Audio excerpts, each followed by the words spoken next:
Welcome back. Now, residents of low-lying areas near the Vaal Dam are urged to evacuate due to potential flooding risks.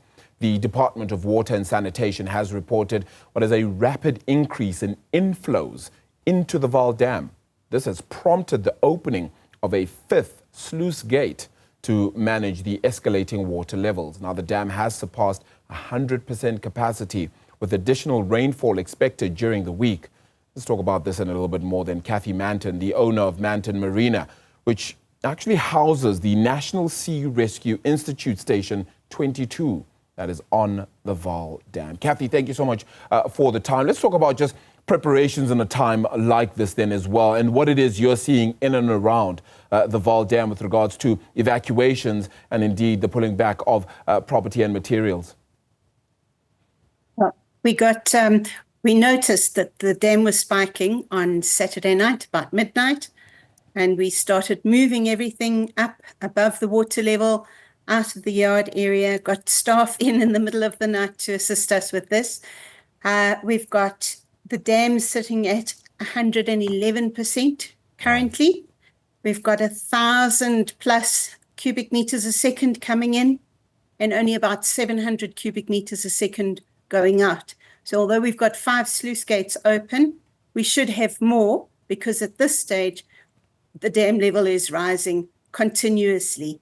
We can't let out more, apparently, because the rivers and people downstream are already suffering with great pressure, rivers rushing through. At least on the dam, we don't have the force of the river behind the water. Yeah. It's a slow, steady rise more than a rushing of waters. So what happens now then? I mean, if you can't open more sluice gates, and if I'm correct, we have quite a few more sluice gates that we could indeed open, but as you said, downstream, it becomes difficult. If we can't open those sluice gates, but you have, 1,000 cubic liters of water coming through every day at the very least, then more than 111% is bound to be the ratio of the Vaal Dam then very soon. What happens then? Well, they can push us up to 126% legally. That's where the servitude line is. The flood line goes up to 126%. And at that stage, life is untenable for us and for most of the other businesses, organizations, homes on the dam. But you don't have an option. There's nowhere to hold the water back. There's no one to cry to because no one's listening. Yeah. We just have to make a plan, make sure people are safe, make sure that houses, businesses, premises don't get damaged by the water. There will always be a certain amount of damage that we experience, but that we'll have to look at and sort out once the water does go down. Kathy, there's an evacuation order in place. Are people actually evacuating, or are they just moving their things that are ultimately in the dam or in the riverbed or close enough to the dam itself and just moving that a little bit more inland? Are people actually evacuating? I think on the river, yes.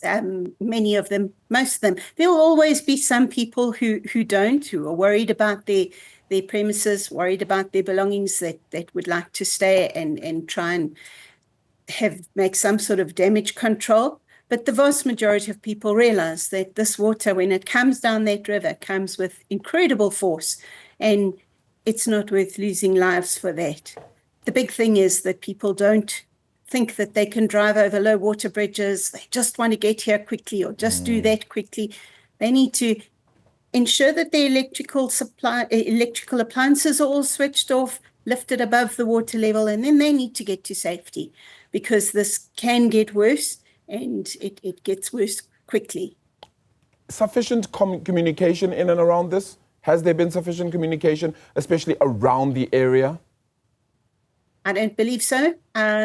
If we hadn't have noticed on Saturday night that the dam was suddenly coming up very quickly, we would have woken up in the morning and walked out into water and not had that opportunity to lift things higher.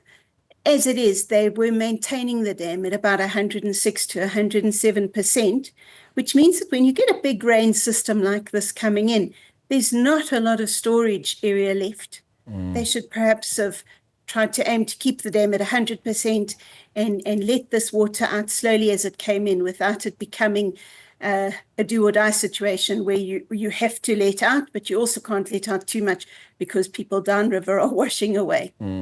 Just remind me, or perhaps let's estimate here if we can, how soon could water levels actually reach that 126% if we're already at 111, do you think? It can come up within a week or two. We could be at 126 very easily. Yeah, and especially considering that we are anticipating more rainfall as well over the coming days as well then. Any kind of support as well from local authorities, or has it been a case of just the community having to organize itself, whether it be in the form of transportation, helping neighbors out, etc.? For the vast majority, it is community members helping themselves, businesses looking after themselves. This is not our first rodeo. We've all experienced these floods at least once a year, sometimes up to 6 times a year. Wow. So we've become fairly used to surviving and looking after our belongings in our premises. It's difficult. You can't work, so you're losing custom. Nobody's going to give you that money back weeks down the line. There will always be some mopping up, cleaning up once the water goes down, and then repairs of basic infrastructure. It's just something you have to take in your stride. Nobody's there to give you any handouts or help. Yeah.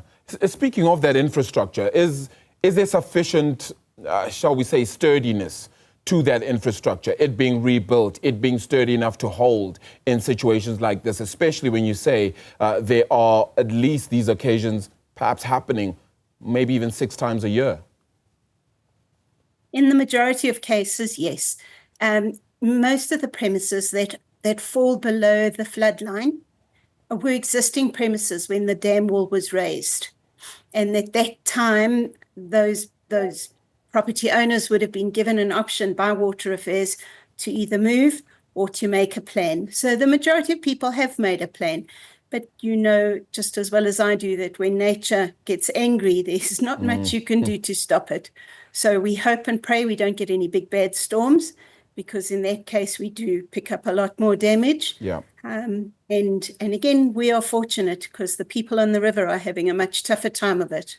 What could have been done better? I mean, I sometimes imagine that, you know, there are certain areas and fields where if there's lightning around, there's these sirens that kind of come up as well, and people hear it far and wide and ultimately know to go back indoors, for example. Should there be a system like that in place, or anything else that perhaps could help residents in and around the area, as opposed to just having to kind of guess where water levels are in the river and the dam?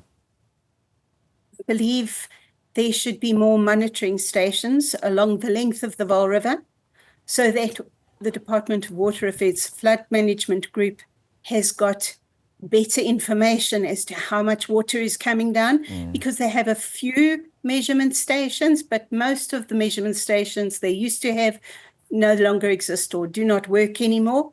And so a lot of the time, I think they get just as surprised by the residents as to how much water is coming into the system. So definitely more measurement stations, a closer eye on what's coming in from all the different directions, all the little tributaries, keeping an eye on all of that. And then broadcasting on social media, on mainstream media, broadcasting these messages that the water is coming and that you are perhaps a day away from flooding or something in that line. At this stage, once the water is here, they send broadcasts out, particularly to people along the river and in low-lying areas, that potential danger exists. But the most times, that is far too late. Perhaps a week in advance, they should have been watching those weather forecasts. We get these forecasts that go months in advance. Yep. You've got a good idea of what kind of weather systems are coming in and whether they will be bringing lots of rain or not. So are people ultimately ready, do you think? Because it happens so often, are they generally ready and taking in lessons that they've learned from the past all the time? Some do. There's a lot of people who don't have the means, who live next door to rivers, who probably shouldn't be putting their houses there, but do, and they get a hiding every time their livelihoods get washed away.